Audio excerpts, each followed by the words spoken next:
Text your request now. Type GOLD, leave a space, type your message, and send it to 7766. The Total Request Weekend on Gold FM. 93 or 93.2 FM, island-wide.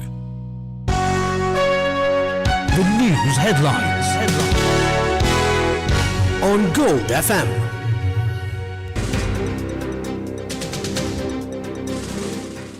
Good evening. This is Lulia De Silva for Gold FM, bringing you your news in detail. In your news headlines, National Fuel Pass system fully restored. Government exploring possibility of work from home. Sajid blames government over lack of planning. Vimal claims US selected Sri Lanka for military requirements. Another drug bust in South Seas. And in news overseas, tensions escalate in Middle East as war enters third week.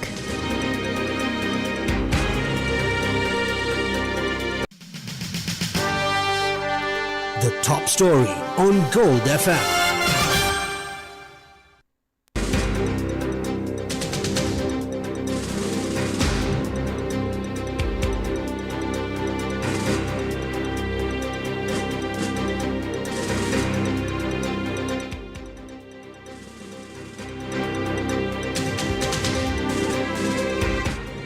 In your top story, the Ministry of Digital Economy of Sri Lanka says the QR system used to obtain fuel quotas through the National Fuel Pass system was fully restored and is functioning normally. As such, the ministry requested the public to identify the category they belong to and obtain fuel using the QR code system.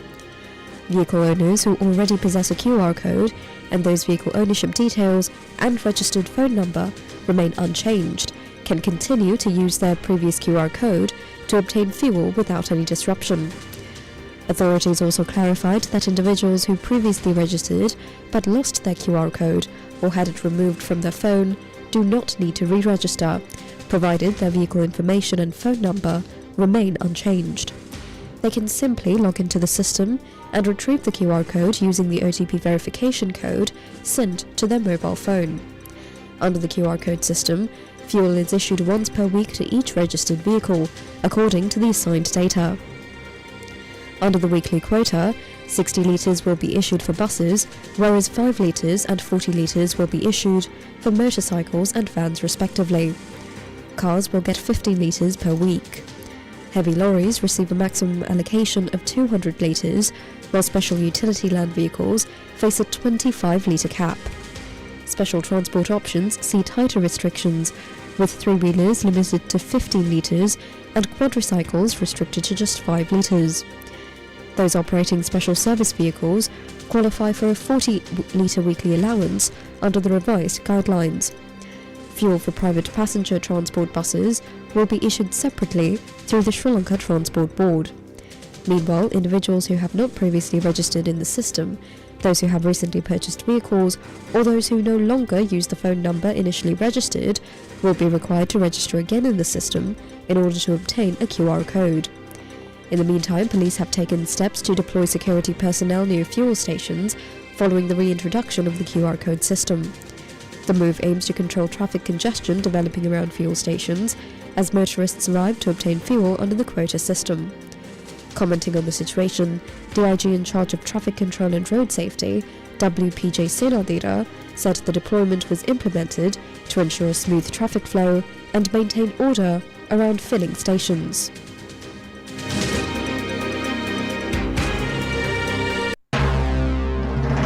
This is the local news on Gold FM.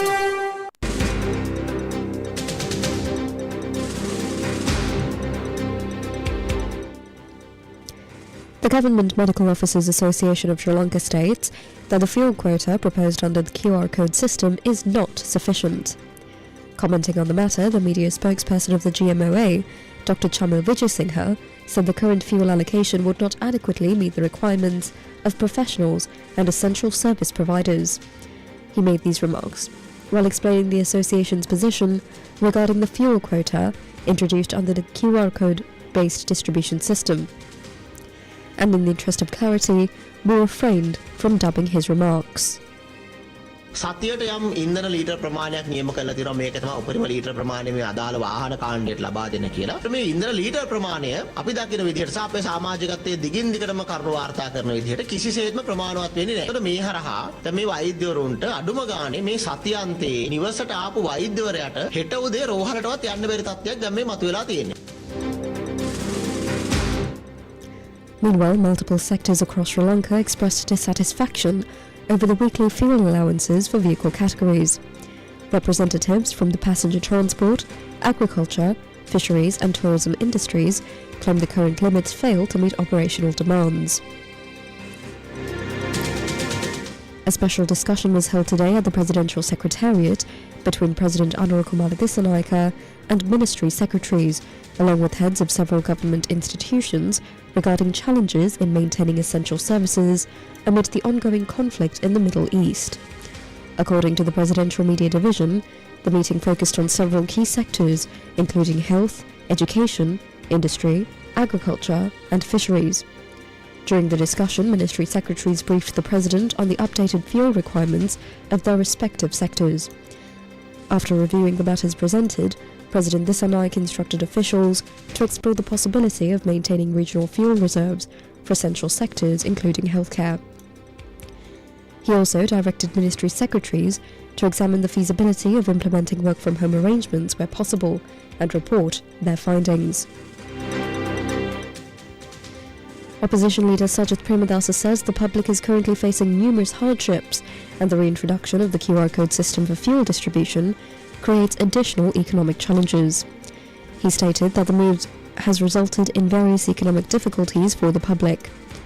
Premadasa made these remarks while addressing an event in Kegol, and in the interest of clarity, we refrained from dubbing his remarks.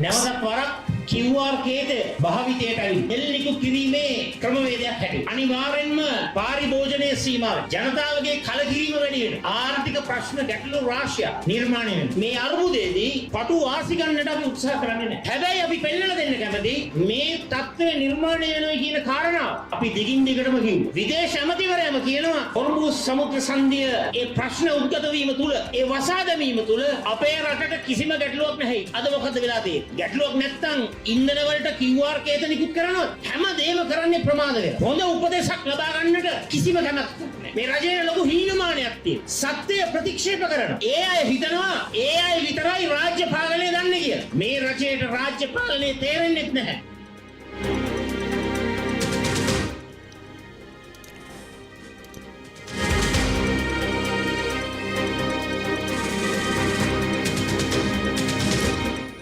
The leader of the National Freedom Front, Vimal Veeravansa, claimed that the United States selected Sri Lanka to meet certain regional military requirements. He further alleged that US authorities held discussions with Sri Lankan officials, including the Ministry of Ports and Aviation, regarding preparations to utilize the country's airports and ports for military-related purposes.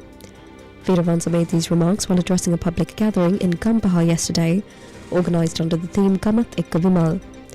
In the interest of clarity, we refrained from dubbing his remarks.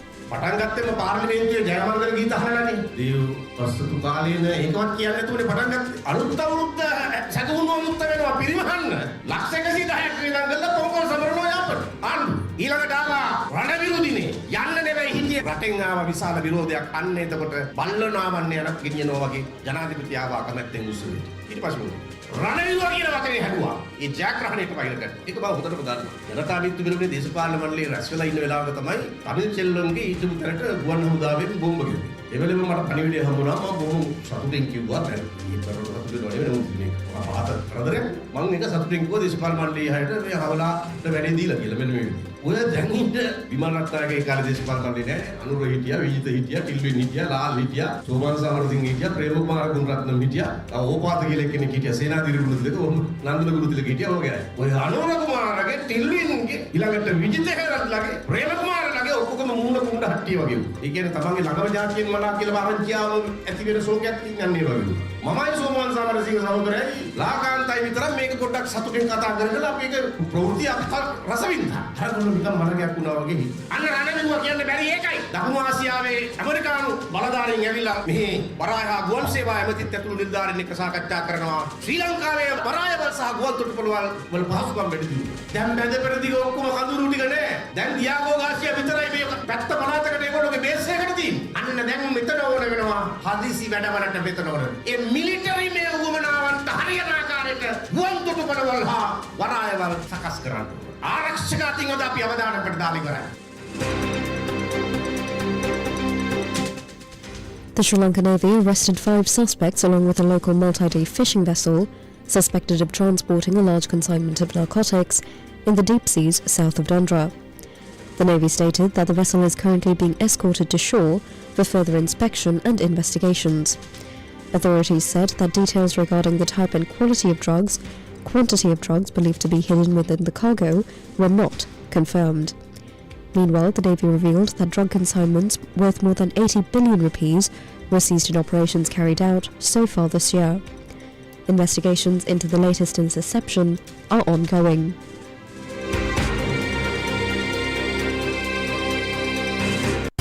Now for some news in brief.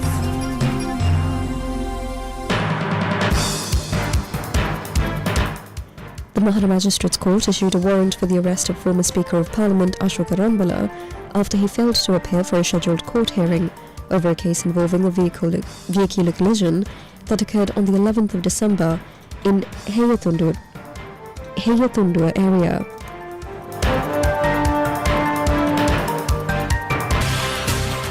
The business news on Gold FM.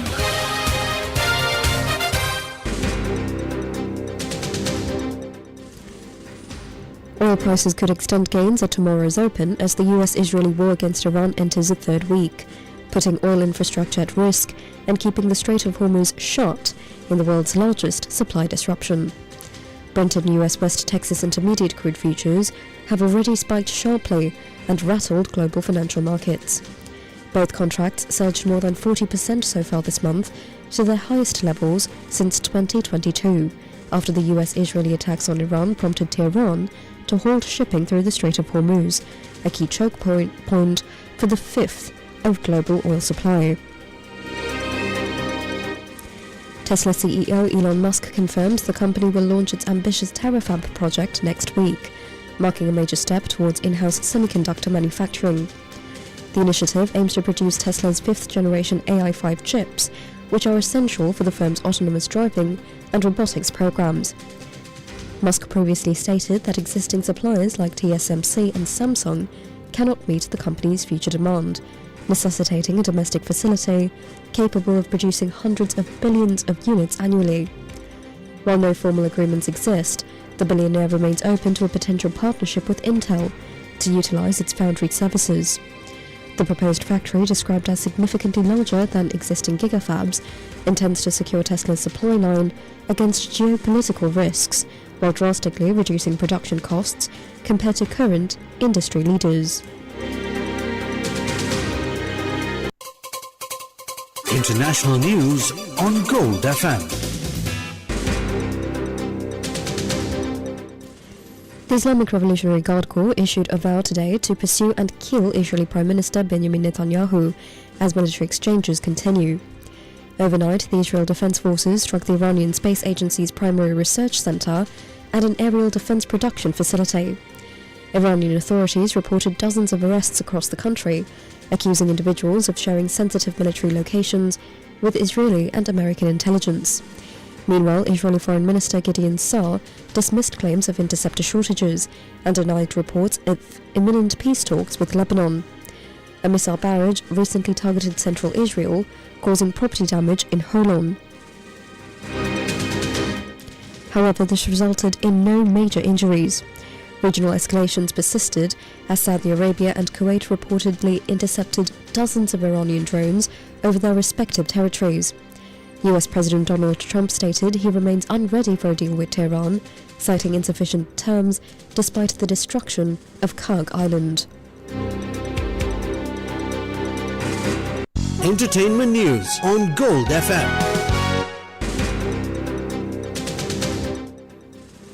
Larry David shared details regarding his upcoming HBO comedy project during a presentation at the SXSW Festival on Friday.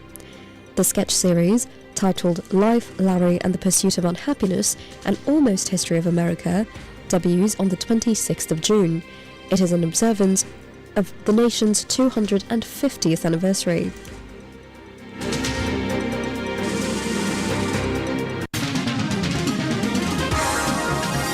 Sports News on Gold FM. St Thomas's College secured a hard-fought 31-24 victory over Sri Sumangala College today at Havelock Park to advance into the quarter-finals of the school's rugby knockouts today. The match between Royal College and St Anthony's College at CRNFC grounds will commence shortly. That's it for now. This is Zulia De Silva for Gold FM. Thank you and have a lovely evening ahead.